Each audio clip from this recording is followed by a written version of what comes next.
T T P کے لوگ افغانستان سے آ رہے ہیں، سرحد پار کر رہے ہیں، پاکستان کے مختلف شہروں میں سیکیورٹی فورسز کو نشانہ بنا رہے ہیں، کہ پولیس کے مراکز کو نشانہ بنایا جاتا ہے، کہ ان چیک پوسٹوں کو نشانہ بنایا جاتا ہے، کہ سویلینز کو نشانہ بنایا جاتا ہے۔ اب دنیا بھر سے دہشت گرد جو ہیں وہ اس وقت افغانستان کے اندر جمع ہو چکے ہیں۔ ہر ملک میں دہشت گردی ایکسپورٹ ہو رہی ہے، ہر ملک میں دہشت گردوں کو لانچ کیا جا رہا ہے، ہر ملک کے اندر ان کو بھیج کر وہاں کی ان کی سلامتی کو خطرے میں ڈالا جا رہا ہے۔ یہ ایک ایسا نیٹ ورک ہے جو پورے خطے کے امن کے لیے، پورے خطے کے کاروبار کے لیے، پورے خطے کے مستقبل کے لیے،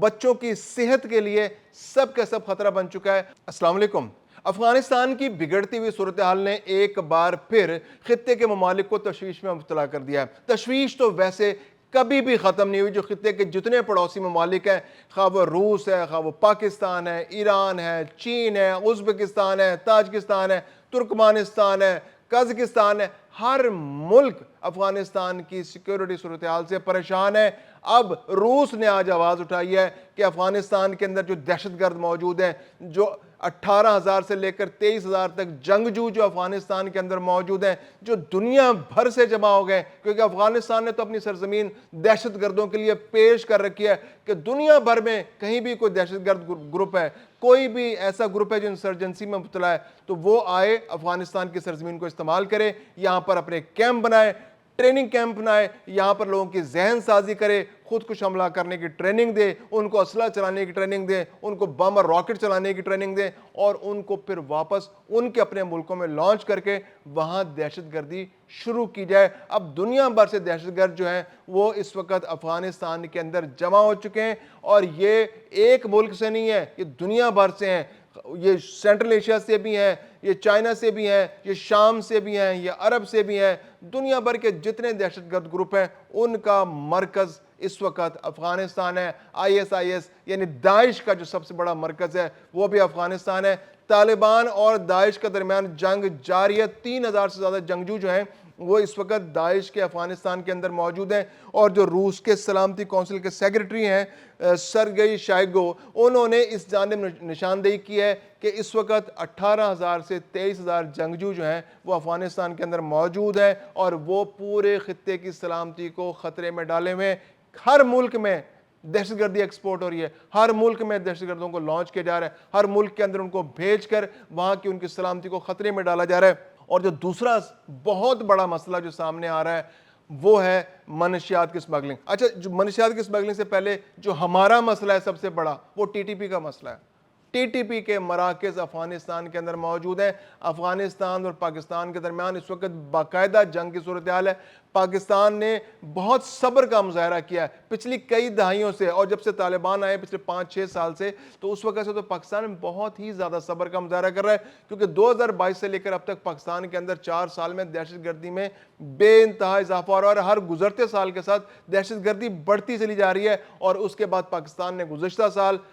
افغانستان پر باقاعدہ حملے بھی کیے، باقاعدہ حملے لانچ کیے۔ اس سال کے آغاز میں بھی پاکستان نے افغانستان پر باقاعدہ حملے کیے، اور وہاں پر جو ان کے دہشت گردوں کے ٹھکانے تھے ان کو نشانہ بنایا۔ تو اب بھی افغانستان کے اندر وہ دہشت گرد، وہ ٹی ٹی پی کے عناصر اب بھی پنپ رہے ہیں، ان کو طالبان کی پشت پناہی حاصل ہے، جو طالبان کی حکومت ہے اس کی پوری پشت پناہی حاصل ہے، اور وہاں سے لانچ کیا جا رہا ہے ان کو۔ پاکستان کے اندر تشکیلیں بنتی ہے، اگر 10 لوگوں کی تشکیل ہوتی ہے تو 3 ٹی ٹی پی کے لوگ ہوتے ہیں، اور 7 افغانستان کے طالبان اس کے ساتھ آتے ہیں اور پاکستان کے اندر دہشت گردی کرتے ہیں۔ اس وقت بھی KPK کے اندر دہشت گردی کا سامنا ہے پاکستان کو۔ وہی افغان طالبان، وہی ٹی ٹی پی کے لوگ افغانستان سے آ رہے ہیں، سرحد پار کر رہے ہیں، پاکستان کے مختلف شہروں میں سیکیورٹی فورسز کو نشانہ بنا رہے ہیں، کہ پولیس کے مراکز کو نشانہ بنایا جاتا ہے، کہ ان چیک پوسٹوں کو نشانہ بنایا جاتا ہے، کہ سویلینز کو نشانہ بنایا جاتا ہے۔ تو پاکستان کے اندر جو دہشت گردی کی لہر ہے وہ افغانستان کے طالبان کی ان ناکام پالیسیوں کی وجہ سے ہے، کہ دنیا بھر کے دہشت گرد افغانستان میں جمع ہو گئے،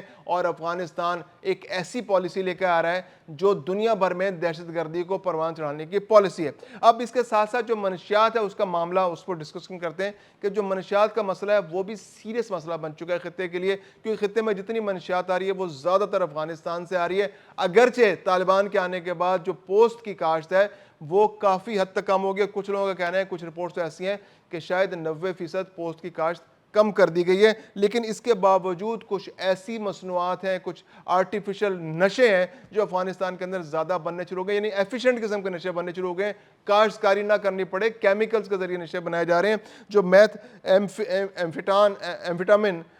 ایمفیٹامن کے نام سے ایک نشہ ہے جو افغانستان کے اندر بڑھ رہا ہے، اور اس کی جو ہے ایکسپورٹ میں اضافہ ہو گیا ہے اس وقت، جو دنیا بھر میں اس وقت جو افغانستان کی اگر بات کی جائے تو صرف افغانستان جس کی آبادی جو ہے کروڑوں پر مشتمل ہے، اس میں 40 لاکھ لوگ جو ہیں اس وقت اس کاروبار سے وابستہ ہیں، یعنی وہ پوسٹ اگا رہے ہیں، اس کو پروسیس کر رہے ہیں، اسے نشہ بنا رہے ہیں، اس کو ایکسپورٹ کر رہے ہیں، اس کو دنیا بھر میں جگہ جگہ پہنچا رہے ہیں۔ تو یہ ایک ایسا نیٹ ورک ہے، یہ پورے کا پورا 40 لاکھ یعنی 4 ملین لوگ افغانستان کے وہ اس نیٹ ورک کا حصہ ہیں، اور وہ جہاں جاتے ہیں، جس طرح جاتے ہیں، وہ جس ملک میں جاتے ہیں وہاں خرابی پیدا کرتے ہیں۔ جیسے افغانستان کے جب لوگ وہاں پر حالات خراب ہوئے تو پاکستان کے اندر آ کر بس گئے، اب وہ لوگ جو منشیات کے کاروبار سے وابستہ ہیں تو ان کو تو منشیات کا کاروبار کرنا آتا ہے نا، وہ اور کوئی کام کر ہی نہیں سکتے، وہ پاکستان کے اندر آئے اور انہوں نے پاکستان کے اندر حالات خراب کیے، پاکستان کے اندر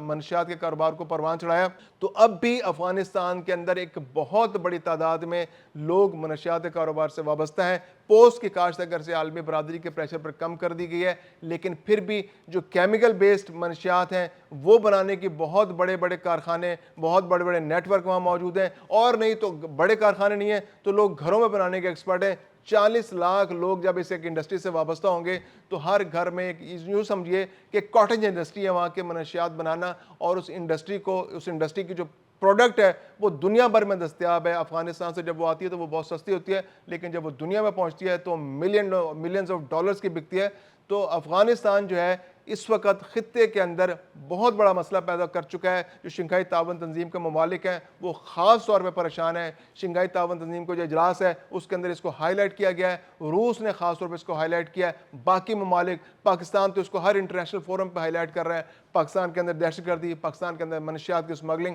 سب افغانستان کے رستے ہو رہی ہیں، اور پاکستان سب سے بڑا وکٹم ہے۔ ایران کے اندر تو اس وقت ویسے ہی امریکہ اور اسرائیل کی جانب سے جنگ مسلط کر دی گئی ہے۔ سینٹرل ایشین ممالک جو ہیں وہ بہت زیادہ پریشان ہیں، چین بہت زیادہ پریشان ہے، سی پیک کا جو منصوبہ ہے اس کو خطرات جو ہیں، اس کے لیے جو فیول ملتا ہے، جو ایندھن ملتا ہے دہشت گردوں کو، جو دہشت گردی کے لیے لوگ دستیاب ہوتے ہیں وہ بھی افغانستان سے آتے ہیں۔ پھر افغانستان کے اندر بی ایل اے اور ایسے نیٹ ورک موجود ہیں، ٹی ٹی پی موجود ہے جو سی پیک کے پروجیکٹس کو نقصان پہنچاتے ہیں۔ تو یہ ایک ایسا نیٹ ورک ہے جو پورے خطے کے امن کے لیے، پورے خطے کے کاروبار کے لیے، پورے خطے کے مستقبل کے لیے، بچوں کی صحت کے لیے سب کا سب خطرہ بن چکا ہے۔ اور اس کے لیے افغانستان کی جو موجودہ گورنمنٹ ہے اس کا چینج ہونا، وہاں کا رجیم چینج ہونا، وہاں کا مائنڈ سیٹ چینج ہونا، وہاں پہ لوگوں کے اندر اویئرنیس آنا، وہاں پر ایجوکیشن آنا، یہ بہت ضروری ہے۔ نہیں تو یہ علاقہ جو ہے، یہ افغانستان کا علاقہ جو ہے پورے خطے کے لیے ایک مستقل خطرہ بنا رہے گا۔